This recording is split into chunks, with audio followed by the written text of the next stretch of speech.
ടീമുകളെ സംബന്ധിച്ച് അന്തിമമായി ഫൈനൽ ലൈനപ്പ് സംബന്ധിച്ചുള്ള സൂചനകളും നിലവിൽ ലഭിക്കുന്നുണ്ട്. തീപാറുന്ന മത്സരം തന്നെയാണ് കൊച്ചിയിൽ നിന്ന് നിലവിൽ പ്രതീക്ഷിക്കുകയും ചെയ്യുന്നത്. എന്തായാലും 3-5-2 എന്ന ഫോർമേഷനിലേക്ക് വലിയ മാറ്റങ്ങൾ വരുത്തി തന്നെയാണ് ടീമിനെ നിലവിൽ വിന്യസിച്ചിരിക്കുന്നത് സ്റ്റീവ് കോപ്പൽ. ഒപ്പം ഹോസി മൊളീനയുടെ തന്ത്രങ്ങൾ എങ്ങനെയാണ് എന്നത് സംബന്ധിച്ചു കൂടിയാണ് നിലവിൽ ഇനി കാണേണ്ടത്. കമാൽ വരദൂർ ഒരിക്കൽ കൂടി ചേരുന്നു. കമാൽ, ഈ അവസാന നിമിഷം എങ്ങനെയാണ് താങ്കൾ സമഗ്രമായി മത്സരത്തെ ആകെ വിലയിരുത്തുക?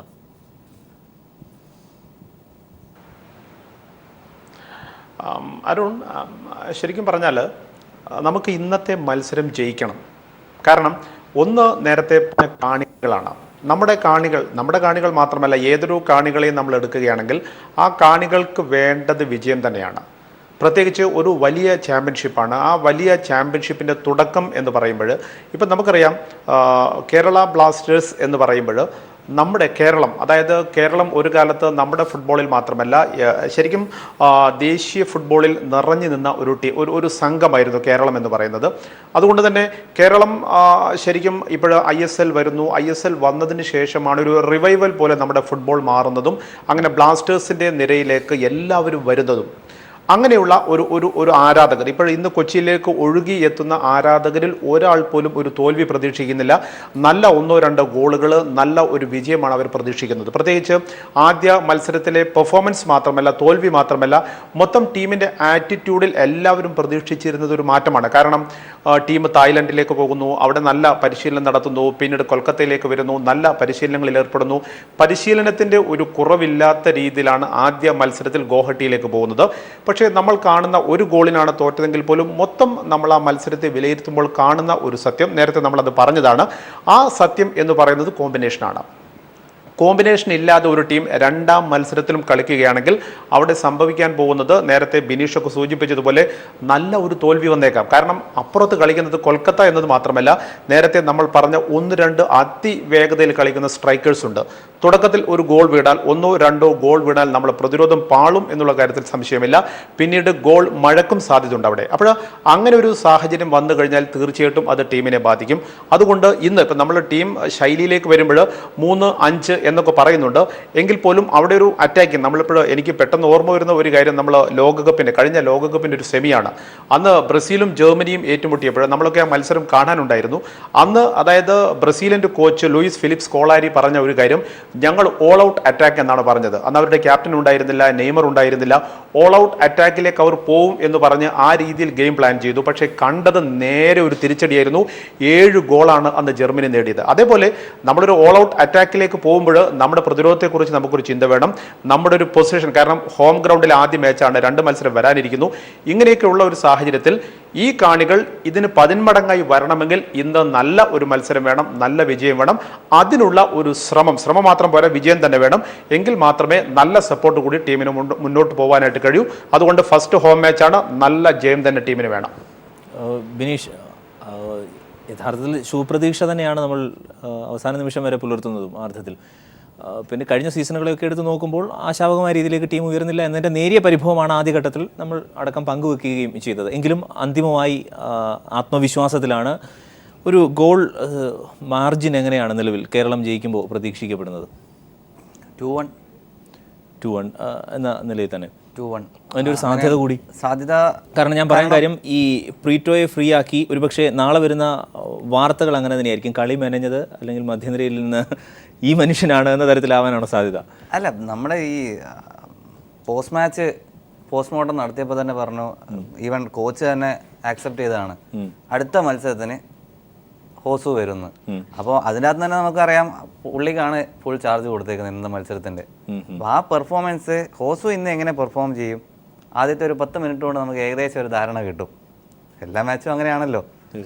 ഹോസുയുടെ പെർഫോമൻസ് വളരെ, കാരണം നമ്മുടെ ഈ മൊത്തം ബ്ലാസ്റ്റേഴ്സിൻ്റെ ലിസ്റ്റ് എടുത്തു കഴിഞ്ഞാൽ നമുക്ക് പ്രതീക്ഷ തരുന്ന ഒരു പ്ലെയർ ഹോസുവാണ്. ഏജ് കുറവാണ്, നല്ല ഫൈറ്റിംഗ് സ്പിരിറ്റ് ഉണ്ട്, പിന്നെ അത്യാവശ്യം നല്ല ക്വാളിറ്റിയും ഉണ്ട്. അതുകൊണ്ട് അദ്ദേഹം ഫോമിലേക്ക് വരികയാണ്, അത് കേരള ബ്ലാസ്റ്റേഴ്സിൻ്റെയും കേരളത്തിൻ്റെയും വിജയം എന്ന് വേണമെങ്കിൽ പറയാം.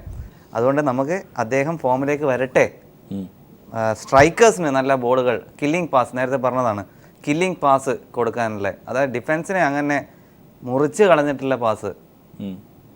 ലോൺലി സ്ട്രൈക്കേഴ്സിനെ നമ്മൾ എന്തിനാണ് ഇടുന്നത്? സ്ട്രൈക്കർ പോസ്റ്റിൽ ഇടുന്നത് എന്തിനാണ്? അവർ 100% ക്വാളിറ്റിയുള്ള പ്ലേയേഴ്സാണ്. പക്ഷേ ആ ക്വാളിറ്റിയുള്ള പ്ലേയേഴ്സിലേക്ക് ബോൾ എത്തിച്ചു കഴിഞ്ഞാലേ കാര്യമുള്ളൂ. അല്ലാണ്ട് എത്ര വലിയ ഒരു താരത്തിന് നമ്മുടെ റൊണാൾഡോനെ ഏറ്റവും നല്ല ഗോളടി പേരാണ് റൊണാൾഡോ, ക്രിസ്ത്യാനോ അല്ല, റൊണാൾഡോനെ ഇന്ത്യൻ ISL കൊണ്ട് വെച്ചിട്ട് അദ്ദേഹത്തിന് ബോൾ എത്തിച്ചു കൊടുത്തില്ലെങ്കിൽ പിന്നെ എങ്ങനെ ഗോൾ അടിക്കാൻ പറ്റും? അദ്ദേഹത്തിന് പുറകിൽ നിന്ന് ബോൾ എടുത്ത് വന്ന് മുന്നിൽ കൊണ്ടൊന്നും അടിക്കാൻ പറ്റില്ല. അതുപോലുള്ള പാസുകൾ കൊടുക്കാൻ പറ്റണം. ഇപ്പോൾ നമുക്ക് പ്രതീക്ഷ തരുന്ന ഒരു പ്ലെയർ ഹോസു ആണ്. ഒരുപക്ഷെ കേരളത്തിലെ എല്ലാവരും ഇന്ന് ഹോസുവിലേക്കാണ് പ്രതീക്ഷ വെച്ചിരിക്കുന്നത്. അദ്ദേഹം ക്ലിക്കായാൽ കേരളം ഇന്ന് ജയിക്കും. ശ്രീ കമാൽ വരദൂർ, നേരത്തെ താങ്കൾ സൂചിപ്പിച്ചതാണെങ്കിൽ പോലും ഈ ഇയാൻ ഹ്യൂമിന് ശേഷം അത്രത്തോളം ആരാധക പിന്തുണയും ആരാധകരുടെ മനം കവരുകയും ചെയ്തൊരു താരം യഥാർത്ഥത്തിൽ കേരള ബ്ലാസ്റ്റേഴ്സിന് ഇല്ല എന്നാണ് എനിക്ക് തോന്നുന്നത്. പ്രീറ്റോ ഒരർത്ഥത്തിലെങ്കിലും ആ സാധ്യതയിലേക്ക്, സ്ഥാനത്തേക്ക് വരാനുള്ള ചാൻസ് ഉണ്ടോ? അദ്ദേഹത്തിന് ആ അർത്ഥത്തിൽ കളി മെനയാൻ കേരളത്തിന് വേണ്ടി കഴിയും എന്ന് കരുതുന്നുണ്ടോ?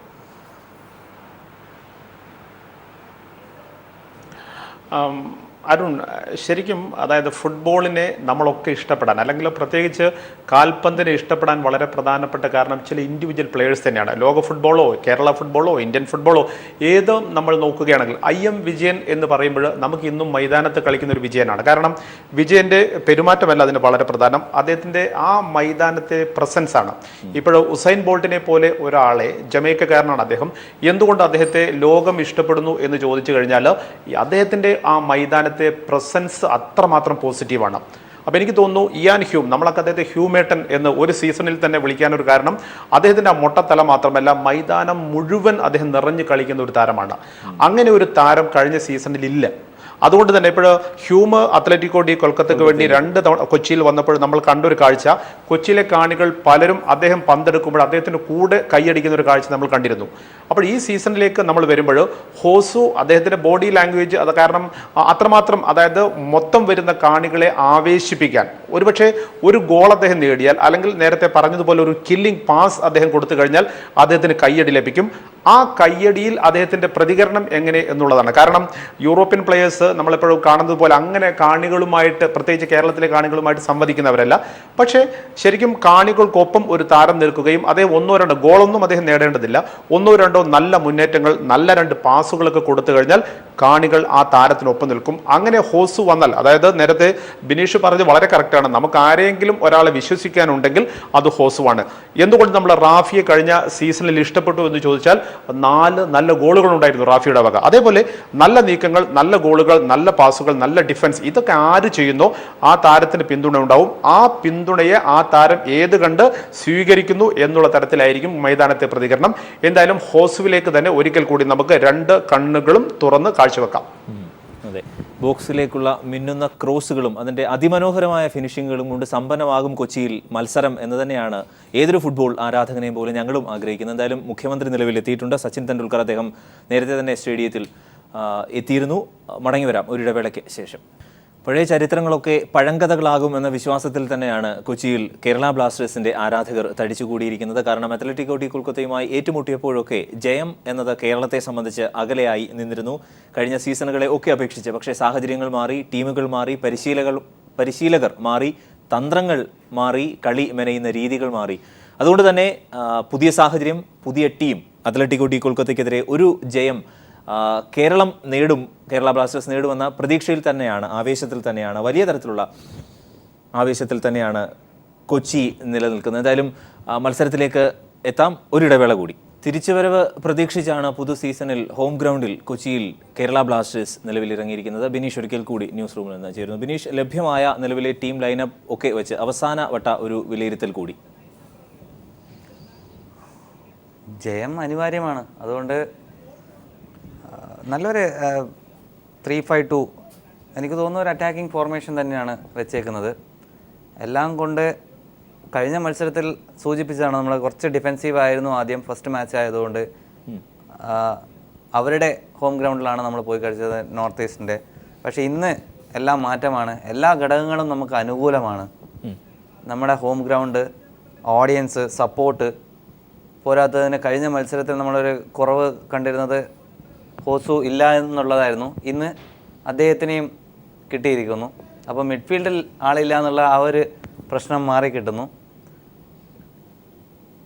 ജയം പൂർണ്ണമായും സെറ്റായൊരു ടീം എന്ന തരത്തിലേക്ക് തന്നെ നിലവിൽ ലഭിക്കുന്ന വാർത്തകൾ വെച്ച് കേരള ബ്ലാസ്റ്റേഴ്സ് എത്തിയിരിക്കും?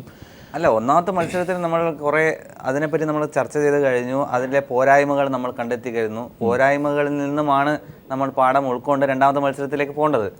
അതാണ്. അപ്പോൾ ഇന്നത്തെ ആദ്യത്തെ 15 മിനിറ്റിൽ ആ പോരായ്മകൾ എത്രത്തോളം നമ്മൾ മാറ്റിയിരിക്കുന്നു എന്ന് നമുക്ക് കണ്ടറിയേണ്ടിയിരിക്കുന്നു. കേരള ബ്ലാസ്റ്റേഴ്സിനെ സംബന്ധിച്ചിടത്തോളം ഇത് ഒരു സ്റ്റാർട്ടിങ്ങേ ആയിട്ടുള്ളൂ. ഒന്നാമത്തെ മത്സരം ഒരിക്കലും നമുക്ക് കുറച്ച് കാണാൻ കഴിയുന്നില്ലെങ്കിലും ഇതൊരു സ്റ്റാർട്ടിങ്ങേ ആയിട്ടുള്ളൂ. ലീഗിൻ്റെ പല മേഖലകളിലും നമ്മൾ പോയി കഴിഞ്ഞാൽ പല ലീഗുകളിലും നമ്മൾ കാണാറുണ്ട് ആദ്യത്തെ 2-3 മത്സരങ്ങൾക്ക് പുറകിൽ നിന്നതും ഡ്രോ വന്ന ടീമൊക്കെ ലാസ്റ്റ് തിരിച്ചു കയറിയ കേരളം തന്നെ ചരിത്രമുണ്ട്. അതുകൊണ്ട് നമുക്ക് ആദ്യത്തെ മത്സരത്തെ വെച്ചിനെ കേരള ബ്ലാസ്റ്റേഴ്സിനെ എഴുതി തള്ളാൻ പറ്റില്ല.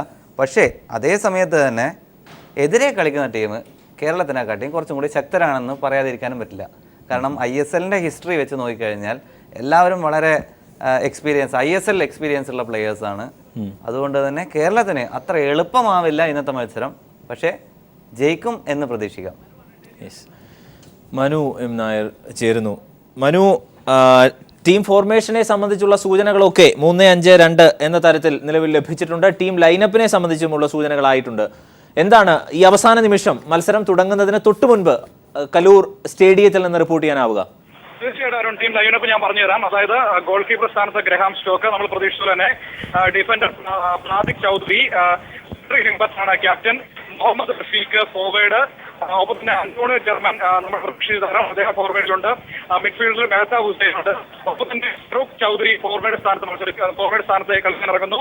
മിഡ്ഫീൽഡറായിട്ട് സെനഗലിന്റെ താരമായ എൽഹാദി നദിയുണ്ട്. ഒപ്പം തന്നെ സന്ദേശ് ചിങ്കാൻ, ഒപ്പം ഹെയ്റ്റിയുടെ താരം ഡർക്കൻസ്, അദ്ദേഹവും ഫോർവേഡാണ്. പിന്നെ മിഡ്ഫീൽഡിൽ ജോസു കുര്യാസും ഉണ്ട്. ഇതാണ് ടീമിന്റെ അന്തിമ ലൈനപ്പാണ് നമ്മളിപ്പോൾ പറഞ്ഞത്. ഇപ്പോൾ പറഞ്ഞു തരുൺ. ഏതായാലും ഇപ്പോൾ അവസാനം, അതായത് മത്സരം തുടങ്ങുന്ന തൊട്ട് നിമിഷങ്ങൾക്ക് മുമ്പിലാണ് നമ്മളിപ്പോൾ ഉള്ളത്. മുഖ്യമന്ത്രിയും കായിക മന്ത്രിയും അടക്കമുള്ള വിളിച്ചു കഴിഞ്ഞ് മത്സരം ഉദ്ഘാടനം ചെയ്യാൻ. ഒപ്പം തന്നെ സച്ചിൻ തെണ്ടുൽക്കറും ചിരഞ്ജീവിയും, ഒപ്പം മലയാളത്തിൽ നിന്നുള്ള യൂത്ത് അംബാസിഡറായ നിവിൻ പോളി അടക്കമുള്ളവർ ഇവിടെ വലിയ താരത്തെ എത്തിക്കഴിഞ്ഞു. ഒരു വലിയ ആവേശത്തിന്റെ അവസാന നിമിഷത്തിലാണ് എന്ന് വേണമെങ്കിൽ നമുക്ക് പറയാം. തുടങ്ങാൻ നിമിഷങ്ങൾ മാത്രമാണ്. സ്റ്റേഡിയം ഏകദേശം നിറഞ്ഞു കവിഞ്ഞിരിക്കുന്നു തന്നെ നമുക്ക് പറയാൻ വരും. കാരണം 57,000 കാണികൾ കയറിയിരിക്കുന്നു. അതുകൊണ്ട് തന്നെ വലിയൊരു ആവേശത്തിൽ ആ ഒരു ISL 3ാം സീസണിന്റെ ആദ്യ ഹോം മത്സരത്തിന് കൊച്ചിയിൽ എല്ലാ അർത്ഥത്തിലും മികച്ചൊരു തുടക്കത്തിലേക്ക് നമ്മളിപ്പോൾ കടക്കുകയാണ്. ആ സമയത്ത് മുഖ്യമന്ത്രി ഉദ്ഘാടനം ചെയ്യും. അദ്ദേഹം കുടുംബസമേതമാണ് എത്തിയിരിക്കുന്നത്. ഒപ്പം തന്നെ മന്ത്രി കടന്നപ്പള്ളി രാമചന്ദ്രൻ അടക്കമുള്ളവരും കായിക മന്ത്രി EP ജയരാജനും ഇവിടെ എത്തിയിട്ടുണ്ട്. ഏതായാലും അരുൺ, ഇപ്പോൾ എന്റെ ബാക്കിൽ നിന്ന് അരുൺ കേൾക്കുന്നത് പോലെ തന്നെ വലിയൊരു ആരവം നമുക്കിവിടെ സ്റ്റേഡിയത്തിൽ നിന്ന് കേൾക്കാൻ കഴിയും. എനിക്ക് അരുൺ പറയുന്നത് പോലും കൃത്യമായിട്ട് മനസ്സിലാക്കാൻ പോലും കഴിയാത്തൊരു സാഹചര്യമുണ്ട്. കാരണം അത്രയ്ക്കും വലിയ ഒരു ആവേശവും ആരവവും കാണികളുടെ ഒരു തിക്കും തിരക്കും ഒക്കെയാണ് നമുക്ക് അനുഭവപ്പെടുന്നത്. വലിയ, അതായത് ഞാൻ നേരത്തെ പറഞ്ഞതുപോലെ 57,000 കാണികളുമായി ISL 3ാം സീസണിൽ കേരള ബ്ലാസ്റ്റേഴ്സിന്റെ ആദ്യ മത്സരത്തിന് ഇന്ന് തുടക്കമാകാൻ പോവുകയാണ്. അരുൺ, മനുവാണ് വിവരങ്ങൾ നൽകിയത്. 57,000, അതായത് ഒരു സ്റ്റേഡിയം ഉൾക്കൊള്ളാവുന്നതിൻ്റെ പരമാവധി കപ്പാസിറ്റിയിലേക്ക് എത്തിയിട്ടുണ്ട്. ആളുകളെ കൊണ്ട് നിറഞ്ഞിട്ടുണ്ട് ആ സ്റ്റേഡിയം എന്ന തരത്തിലുള്ള റിപ്പോർട്ടുകൾ കൂടിയാണ്. സ്വാഭാവികമായും എങ്ങനെയാവും കേരള ബ്ലാസ്റ്റേഴ്സിന് ഹോം സപ്പോർട്ട് കിട്ടുക എന്നത് ഊഹിക്കാവുന്നതേ ഉള്ളൂ. പൊട്ടിത്തെറിക്കുന്ന ഗാലറിക്ക് നടുവിൽ കളിക്കുന്ന കേരള ബ്ലാസ്റ്റേഴ്സ് അക്ഷരാർത്ഥത്തിൽ പൊട്ടിത്തെറിക്കുമോ എന്നാണ് അറിയേണ്ടത്. ഒരിടവേള. ISL ഇന്ത്യൻ സൂപ്പർ ലീഗിൽ കേരള ബ്ലാസ്റ്റേഴ്സും അത്ലറ്റിക്കോ ഡി കൊൽക്കത്തയും തമ്മിലുള്ള മത്സരം അല്പസമയത്തിനകം 7 മണിക്ക് കലൂർ ജവഹർലാൽ നെഹ്റു സ്റ്റേഡിയത്തിൽ ആരംഭിക്കും. 57,000-ഓളം കാണികൾ കൃത്യമായി എത്തിയിട്ടുണ്ട് മത്സരത്തിലേക്ക് എന്നുള്ളതാണ്. ബിനീഷ്, ഒരു കാര്യം കൂടി, യഥാർത്ഥത്തിൽ ഈ 4 സീസണുകളിൽ കടന്ന് മത്സരം പോയിരിക്കുന്നൊരു സാഹചര്യം കൂടിയുണ്ടല്ലോ. കേരളത്തെ സംബന്ധിച്ച് ബ്ലാസ്റ്റേഴ്സിന് തന്നെ യൂത്ത് അക്കാഡമികളുണ്ട്. ആ തരത്തിൽ ഇനിയിപ്പോൾ അണ്ടർ-16 മത്സരങ്ങൾ നടക്കാനുണ്ട്. ലീഗിലേക്ക് ബ്ലാസ്റ്റേഴ്സ് അക്കാഡമിയിലെ കുട്ടികൾ കളിക്കാനെത്തുന്നു. ആ അർത്ഥത്തിൽ സമഗ്രമായി കേരളം നേരത്തെ ആഗ്രഹിച്ചിരുന്നത് പോലെ ഇന്ത്യൻ ഫുട്ബോളിന് ഒരു ന്യൂ വേവ്, ഒരു ഉണർവ് കിട്ടി തുടങ്ങിയിട്ടുണ്ടോ ഈ ISL എന്ന മത്സരം കൊണ്ട്? തീർച്ചയായിട്ടും ഇന്ത്യൻ ഫുട്ബോളിന് വളരെ ഭയങ്കര എന്താ പറയുക, പ്രത്യേക ഒരു ഉണർവാണ് ഇപ്പോൾ വന്നേക്കുന്നത്. നമ്മൾ കേരളത്തിനെ എടുത്ത് നോക്കാം. ഇപ്പം ഇന്ത്യയിൽ ഈ അടുത്ത കാലത്തായിട്ട് നോർത്ത് ഈസ്റ്റാണ് ഫുട്ബോളിൽ ഏറ്റവും മികച്ചു നിൽക്കുന്നത്. കേരളം പക്ഷേ എനിക്ക് തോന്നുന്നു നമ്മുടെ ഏറ്റവും വലിയ ടൂർണമെൻറ്റ് സന്തോഷ് ട്രോഫിയാണ് കേരളത്തിനെ സംബന്ധിച്ചിടത്തോളം. ആ സന്തോഷ് ട്രോഫിയിൽ പോലും നമുക്ക് നല്ലൊരു പെർഫോമൻസ് ഇപ്പോൾ കാഴ്ചവെക്കാൻ സാധിക്കുന്നില്ല. പലപ്പോഴും റൗണ്ട് സ്റ്റേജിൽ തന്നെ നമ്മൾ പോകുന്നു. ഒരു കാലത്ത് നമ്മളെ സെമി ഫൈനൽ തുടർച്ചയായി കളിച്ചുകൊണ്ടിരുന്ന ടീമാണ്. അതായത് കേരളത്തിനെ എല്ലാവരും ഭയപ്പെട്ടിരുന്നു. ഇപ്പോൾ അത്ര ഭയമില്ല. പക്ഷേ തിരിച്ച് നമുക്ക് നോർത്ത് ഈസ്റ്റ് എന്ന് പറയുമ്പോൾ മേഘാലയ, ആസാം, സിക്കിം, മണിപ്പൂർ ഇവരൊക്കെ വരുമ്പോൾ നമുക്ക് പേടിയാണ്. നമ്മുടെ ടീമുകൾക്ക് അവരെ പേടിയാണ്. ഇപ്പോൾ കഥ നേരെ മാറിയിരിക്കുന്നു. പക്ഷേ ഈ ISL വന്നതോടുകൂടി നമ്മൾ പലപ്പോഴും എടുത്ത് നോക്കിയാൽ മതി, നമ്മുടെ എല്ലാ മേഖലയിലെയും 3 സ്റ്റേജിൽ, അതായത് high class, middle class, low class, അങ്ങനെയാണല്ലോ നമ്മൾ സാധാരണ. അങ്ങനെ തരംതിരിക്കാൻ പാടില്ല ഒരിക്കലും. എല്ലാ ക്ലാസ്സിലെ ആൾക്കാരും എല്ലാ സ്പോർട്സിലും വരണം എന്നതാണ് വാസ്തവം, ശരിക്കും വരേണ്ടിയിരുന്നത്. പക്ഷേ നമ്മുടെ നാട്ടിൽ എന്തുകൊണ്ടോ അങ്ങനെ അല്ലായിരുന്നു സ്ഥിതി. പക്ഷേ ഇപ്പോൾ എല്ലാ ക്ലാസ്സിലെ ആൾക്കാരും ഇതിലേക്ക് അട്രാക്റ്റ് ആയിരിക്കുകയാണ്. അത് വളരെ ഏറ്റവും വലിയൊരു പ്ലസ് പോയിൻ്റാണ്. ഫുട്ബോളിനെ സംബന്ധിച്ചിടത്തോളം ഹൈ ക്ലാസ്സിലെ ആൾക്കാർ കൂടി ഇതിനകത്ത് ഇൻവോൾവ്മെൻറ്റ്, അവരുടെ കുട്ടികൾ കൂടി ഇതിൻ്റെ അകത്ത് ഇൻവോൾവ് ചെയ്യപ്പെടുന്നു എന്ന് പറയുന്നത് ഏറ്റവും വലിയൊരു പ്ലസ് പോയിൻ്റാണ്. പക്ഷേ ഇത് നമ്മളെ ഏതൊക്കെ രീതിയിൽ ഇതിനെ മുന്നോട്ട് കൊണ്ടുപോകുന്നു, ഇതിൻ്റെ ഫൗണ്ടേഷൻ എത്രത്തോളം, നമ്മൾ ഏതൊരു സാധനത്തിൻ്റെയും ഉറപ്പ് നിൽക്കുന്നത് അതിൻ്റെ ഫൗണ്ടേഷനിലാണ്. ഈ ഫൗണ്ടേഷൻ വർക്ക് എങ്ങനെയാണ് നടക്കുന്നത്, ഇതിൻ്റെ അടിത്തറ എത്രത്തോളം ഉറപ്പുള്ളതാണ് എന്നത് നമുക്കിതുവരെ വിവരം കിട്ടിയിട്ടില്ല. ഇപ്പോഴുള്ള സ്ഥിതി വെച്ചിട്ട് എല്ലാം വളരെ ഭംഗിയായിട്ട് തന്നെ പോകുന്നുണ്ട്, വളരെ ശുഭപ്രതീക്ഷ കൊടുക്കുന്നുണ്ട്. അതുപോലെ തന്നെ നമ്മൾ ആഗ്രഹിക്കുന്ന ഒരു കാര്യം, കുറച്ച് കുട്ടികൾക്ക് മെറിറ്റിലൂടെയും ഇവർ അക്കാഡമിയിലേക്ക് അഡ്മിഷൻ കൊടുക്കണം എന്നുള്ളതാണ്. ഇപ്പോഴെല്ലാം പെയ്ഡായിട്ടാണ് നമ്മളെ, ശരിക്കും പറഞ്ഞാൽ എല്ലാ അക്കാഡമീസും പെയ്ഡായിട്ട് തന്നെ വരണം.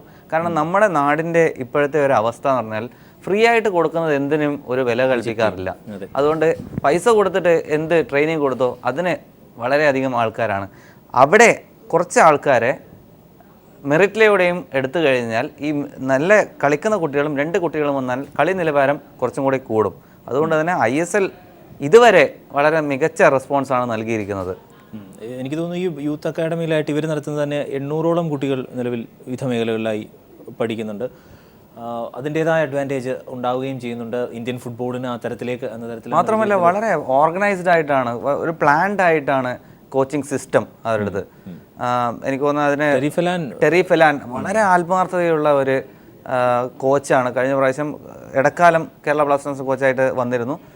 അദ്ദേഹത്തിൻ്റെ ഇൻവോൾവ്മെൻറ്റ്, അദ്ദേഹത്തിൻ്റെ ഡെഡിക്കേഷനും ശരിക്കും ഈ കേരള ബ്ലാസ്റ്റേഴ്സിൻ്റെ അക്കാഡമിക്ക് വളരെ ഗുണം ചെയ്യുന്നുണ്ട്. അതുകൊണ്ട് തന്നെ കേരളത്തിനെ സംബന്ധിച്ചിടത്തോളം പ്രത്യേകിച്ചിട്ട് കേരള ബ്ലാസ്റ്റേഴ്സിൻ്റെ അക്കാഡമി ഒരു മുതൽക്കൂട്ട് തന്നെയാണ്. പക്ഷേ അത് ഇപ്പോൾ പോകുന്ന രീതിയിൽ തന്നെ മുന്നോട്ട് പോകണം. മത്സരം അല്പസമയത്തിനകം തുടങ്ങും.